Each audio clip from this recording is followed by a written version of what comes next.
Hey guys, BionicleSaurus here, how y'all doing? I messed up that intro. I always do that. A long time ago, I decided that I was always going to say, hey guys, how y'all doing, BionicleSaurus here, but like every other video, I swear, I always say BionicleSaurus here first, and then how y'all doing, and I always feel like an idiot. But anyway, this is going to be kind of a relaxed, mostly unedited video, as you can already tell.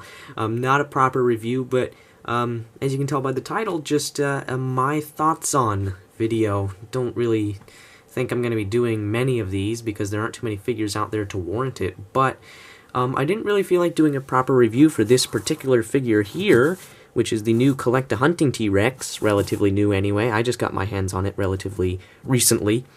And basically the reason I'm just doing this is because it is very similar to the to last year's Deluxe T-Rex from CollectA, which there is a full review for on this channel, so I wanted to just give a quick video essentially just going over what's different about this model and why I actually prefer it to the Deluxe T-Rex. I mean, the Deluxe T-Rex is still bigger, it's going to scale a lot better with most big theropod figures, but in general, I think if you ignore size as a factor, this is a nicer done figure. And it's a bit more accurate as well, even, which is kind of surprising, because it doesn't appear that that much has changed. But anyway, first of all, the legs.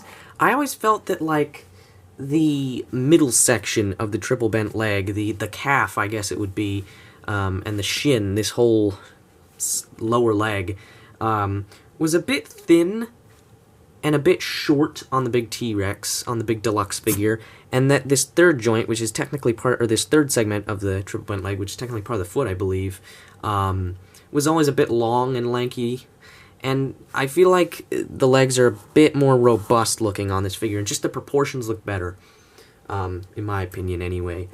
I like the pine green is a bit more kind of, little less jarring and bright. They haven't scratched it on by any means, but it's a bit less in your face as it is on the big figure, along with the fact that there's no red on the crest here. It's just brown, which, I don't know, I could have gone either way on that. The head is a little less shrink-wrapped. It's not amazingly, like, better, but I'd say it's a marginal improvement, excuse me.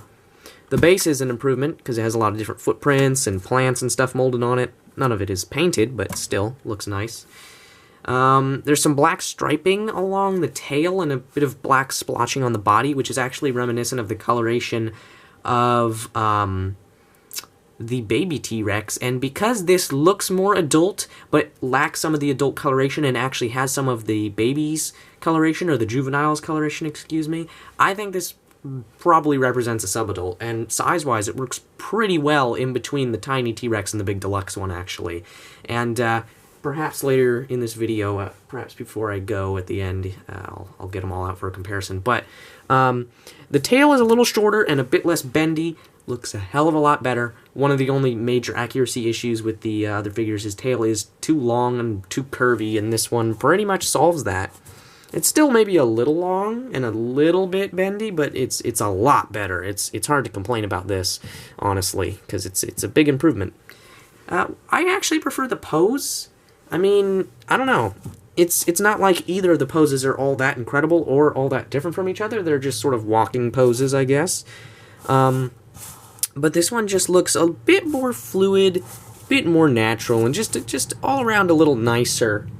And sorry if you can hear some city noise. I have my window open, actually, because it wasn't really all that hot today, but it was a little bit warm, although where I live, things have been cooling down a lot. But anyway, let me quickly, again, unedited here, this is just a quick, relaxed type video, let me quickly go grab the other T-Rex figures. BionicleSaurus, talking to you all from across the room. Oh, I'm knocking things over. Uh-oh. And I'm coming back. There we go. That was so professional and just well done. So here is the big deluxe figure, and here is the juvenile. So as you can tell, I personally think that this could totally work as a family group here. I think that's awesome. And for some scale, Here's a 140 scale human, so yeah, I would not want to be caught in the mix of a family of T-Rexes. Because that is some jarring just size there. But yeah, that's pretty cool looking. I like this idea, this concept of having lots of figures in your model range of the same species, all with the same general coloration and style, but with unique aspects to each one. I think that's really cool. I kind of wish we got a bit more uniqueness with the Spinosaurus figures that we got last year, because they all looked very, very much the same. Here there's some variation, you know, in the colors, in the general kind of look and expression and pose of them. It would have been cool to get a bit more of that with the Spinosaurs. Of course, I don't know. I never looked at them in person because I only have the deluxe one. I never got the swimmer or the walker from the standard range. But at any rate, yeah, this video actually went a little longer than I was expecting. It's pretty much as long as one of my average reviews these days, which have been getting progressively shorter, I notice. Tell me in the comments if you prefer that or if you don't like it. But anyway, sorry for rambling on. Again, very relaxed, for the most part, unedited video. Probably wasn't quite as enjoyable to watch as my usual reviews, but I just kind of want to do something just quick and relaxed and nice, just to share my general thoughts on the new CollectA Hunting T-Rex for 2016. Thank you for watching, and BionicleSaurus signing out.